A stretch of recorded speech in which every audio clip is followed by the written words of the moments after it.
Assalamualaikum warahmatullahi wabarakatuh.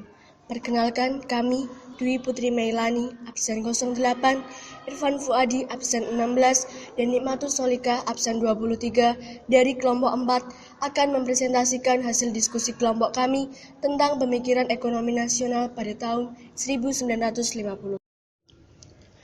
Sejarah pemikiran ekonomi nasional pada tahun 1950. Pemikiran ekonomi pada 1950-an pada umumnya merupakan upaya mengembangkan struktur perekonomian kolonial menjadi perekonomian nasional. Hambatan yang dihadapi dalam mewujudkan hal tersebut adalah sudah berakarnya sistem perekonomian kolonial yang sudah cukup lama. Warisan ekonomi kolonial membawa dampak perekonomian Indonesia banyak didominasi oleh perusahaan asing dan ditopang oleh kelompok etnis Cina sebagai penggerak perekonomian Indonesia. Kondisi inilah yang ingin diubah oleh para pemikir ekonomi nasional di setiap kabinet di era demokrasi parlementer. Upaya membangkitkan perekonomian sudah dimulai sejak kabinet Natsir. Perhatian terhadap perkembangan dan pembangunan ekonomi dicurahkan oleh Sumitro Joyo Hadikusumo. Ia berpendapat bahwa pembangunan ekonomi Indonesia pada hakikatnya adalah pembangunan ekonomi baru. Sumitro mencoba mempraktikkan pemikirannya tersebut pada sektor perdagangan. Ia berpendapat bahwa pembangunan ekonomi nasional membutuhkan dukungan dari kelas ekonomi menengah pribumi yang kuat. Oleh karena itu, bangsa Indonesia harus sesegera mungkin menumbuhkan kelas pengusaha pribumi. Karena pengusaha pribumi pada umumnya bermodal lemah. Oleh karena itu, pemerintah hendaknya membantu dan membimbing para pengusaha tersebut dengan membimbing konkret dan bantuan pemberian kredit. Jika usaha ini berhasil, maka secara bertahap penguasa pribumi akan dapat berkembang maju dan tujuan mengubah struktur ekonomi kolonial di bidang perdagangan akan berhasil. Gagasan Sumitro kemudian dituangkan dalam program Kabinet Natsir dalam wujud perancangan organisasi perekonomian atau RUP yang sering disebut juga dalam Plan Sumitro. Wujud dari RUP tersebut kemudian dicanangkan program Benteng. Program ini antara lain mencadangkan impor barang-barang tertentu bagi kelompok bisnis pribumi serta membuka kesempatan bagi para pedagang pribumi membangun basis modal di bawah perlindungan pemerintahan. Selain tujuan tersebut, untuk menumbuhkan kaum pengusaha pribumi agar mampu bersaing dalam usaha dengan para pengusaha keturunan Cina dan usaha asing lainnya, upaya yang dilakukan pemerintah adalah memberi peluang usaha sebesar-besarnya bagi pribumi dengan bantuan kredit. Dengan upaya tersebut diharapkan akan tercipta kelas pengusaha pribumi yang mampu meningkatkan produktivitas barang dan modal Sayangnya, dalam pelaksanaan muncul masalah karena dalam pelaksanaan program Benteng, pemberian lisensi impor banyak yang disalahgunakan. Mereka yang menerima lisensi kewirausahaan yang tinggi, namun orang-orang yang mempunyai hubungan khusus dengan kalangan birokrat yang berwenang mendistribusikan lisensi dan kredit. Kondisi ini terjadi karena adanya pertimbangan-pertimbangan politik. Akibatnya, pengusaha-pengusaha yang masuk dalam program Benteng lamban menjadi dewasa. Bahkan ada yang menyalahgunakan maksud pemerintah tersebut untuk mencari keuntungan yang cepat dengan menjual lisensi impor yang dimilikinya kepada pengusaha impor yang sesungguhnya, yang kebanyakan berasal dari keturunan Cina. Penyelewangan lain dalam pelaksanaan politik Benteng adalah dengan cara mendaftarkan pengusaha yang sesungguhnya milik keturunan Cina dengan menggunakan nama orang Indonesia pribumi.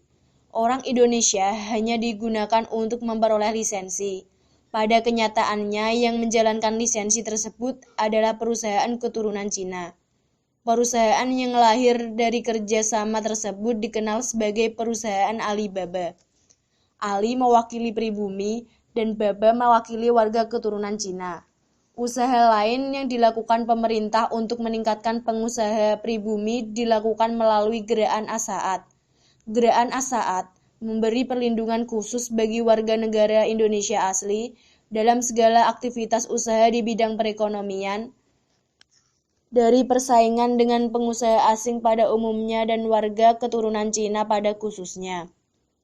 Dukungan dari pemerintah terhadap gerakan ini terlihat dari pernyataan yang dikeluarkan pemerintah pada Oktober tahun 1956 bahwa pemerintah akan memberikan lisensi khusus pada pengusaha pribumi.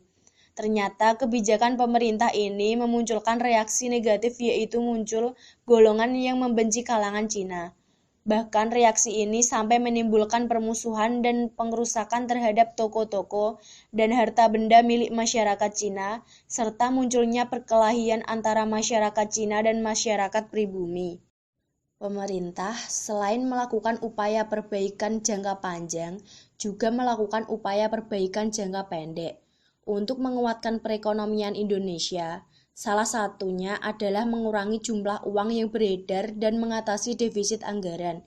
Untuk itu, pada tanggal 20 Maret 1950, Menteri Keuangan Syafruddin Prawiranegara mengambil kebijakan memotong uang dengan memberlakukan nilai setengahnya untuk mata uang yang mempunyai nominal rupiah 2,50 ke atas. Kebijakan ini dikenal dengan istilah gunting Syafruddin. Upaya pembangunan ekonomi nasional juga diwujudkan melalui program pembangunan rencana 5 tahun sejak 1956 sampai 1960 yang disiapkan oleh Biro Perancang Nasional atau BPN. Program ini pertama kali dijalankan pada masa Kabinet Ali Sastroamidjojo II. Program pembangunan rencana 5 tahun berbeda dengan RUP yang lebih umum sifatnya. Program rencana 5 tahun lebih bersifat teknis dan terinci serta mencakup prioritas-prioritas proyek yang paling rendah. Tujuan dari rencana 5 tahun adalah mendorong munculnya industri besar, munculnya perusahaan-perusahaan yang melayani kepentingan umum dan jasa pada sektor publik, yang hasilnya diharapkan mampu mendorong penanaman modal dalam sektor swasta. Usaha pembangunan ekonomi nasional lainnya dijalankan dengan kebijakan nasionalisasi perusahaan-perusahaan asing. Nasionalisasi ini berupa tindakan pencabutan hak milik Belanda atau asing yang kemudian diambil alih atau ditetapkan statusnya sebagai milik pemerintah Republik Indonesia. Pengalihan hak milik modal asing sudah dilakukan sejak pengakuan kedaulatan pada tahun 1949. Hak ini terkait dengan hasil KMB yang belum terselesaikan, yaitu kasus Irian Barat yang janjinya 1 bulan setelah berakhirnya KMB akan dibicarakan kembali. Namun tidak dilaksanakan sehingga pemerintah Indonesia pada masa ini mengambil kebijakan untuk melakukan nasionalisasi perusahaan Belanda.